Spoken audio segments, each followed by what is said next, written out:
Perkenalkan, saya Syafika dengan NIM 2405015011016. Perkenalkan, saya Putri Mutiara Sari dengan NIM 2405001500008.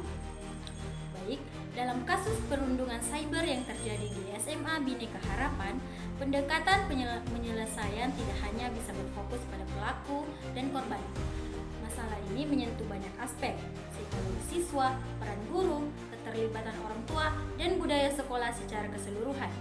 Oleh karena itu, rencana intervensi perlu disusun secara bertahap, dimulai dari langkah-langkah jangka pendek yang langsung menyentuh inti masalah, hingga strategi jangka panjang yang membangun sistem pencegahan dan pembinaan karakter. Solusi yang dapat kami berikan adalah yang pertama, langkah jangka pendek, penanganan awal dan pemulihan. Langkah pertama yang harus dilakukan adalah membangun komunikasi yang aman dan terbuka antara guru BK dan siswa yang terlibat. Korban perlu diberi ruang untuk menyampaikan apa yang dia alami tanpa rasa takut atau malu. Sementara pelaku perlu diajak berdialog agar memahami dampak dari tindakan mereka. Pendekatan ini bukan untuk menghukum, melainkan untuk membangun kesadaran dan tanggung jawab. Selain itu, sekolah perlu segera menghubungi orang tua dari kedua pihak. Dalam pertemuan ini, penting untuk menyampaikan bahwa pendidikan karakter bukan hanya tanggung jawab sekolah, tetapi juga keluarga. Orang tua perlu dilibatkan dalam proses pemulihan dan pembinaan anak, agar tidak terjadi kesalahpahaman atau saling menyalahkan. Di sisi lain, guru dapat menyelenggarakan sesi khusus di kelas yang membahas etika bermedia sosial, empati, dan dampak dari perundungan digital. Kegiatan bisa berupa diskusi terbuka, studi kasus, atau refleksi kelompok. Tujuannya adalah membangun kesadaran bersama bahwa media sosial bukan ruang bebas tanpa tanggung jawab. Dan yang tak kalah penting, korban harus mendapatkan pendampingan psikologis. Jika guru BK belum memiliki kapasitas penuh, sekolah bisa bekerja sama dengan psikologis eksternal atau lembaga konseling remaja. Tujuannya adalah membantu korban pulih secara mental dan merasa aman kembali di lingkungan sekolah. Baik, solusi yang kedua yaitu langkah jangka panjang, pencegahan dan pembinaan berkelanjutan. Untuk mencegah kasus serupa terulang, guru perlu dibekali pengetahuan dan keterampilan yang relevan dengan tantangan zaman.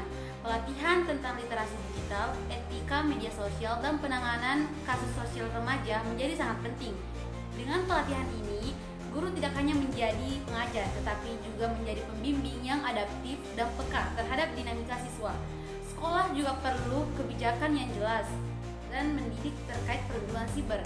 Kebijakan ini harus mencakup prosedur penanganan, sanksi yang bersifat edukatif, serta perlindungan bagi korban dan guru.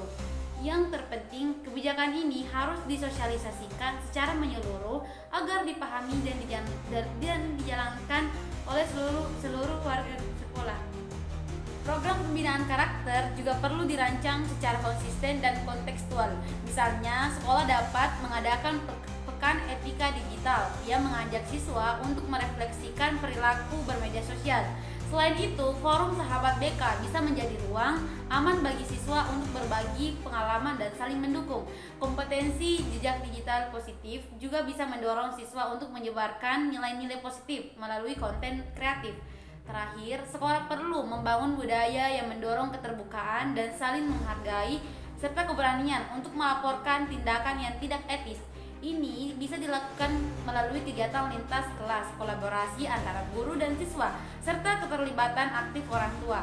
Budaya sekolah yang sehat akan menjadi benteng utama dalam mencegah perundungan dan membentuk karakter siswa secara utuh.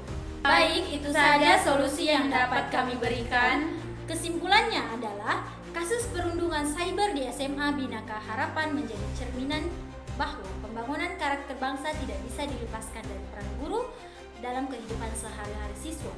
Karakter bukan hanya dibentuk lewat teori di kelas, tetapi melalui interaksi, keteladanan, dan keberanian dalam menghadapi situasi sosial yang kompleks. Pelajaran terpenting dari kasus ini adalah bahwa guru di masa depan harus mampu menjalankan peran yang lebih luas, bukan hanya sebagai pengajar, tetapi juga sebagai pembimbing moral, pendengar yang empatik, dan penjaga ruang aman bagi tumbuhnya nilai-nilai kemanusiaan. Di tengah tantangan era digital, guru dituntut untuk memahami dunia siswa, termasuk dinamika media sosial, serta mampu membangun komunikasi yang sehat antara sekolah, siswa, dan orang tua.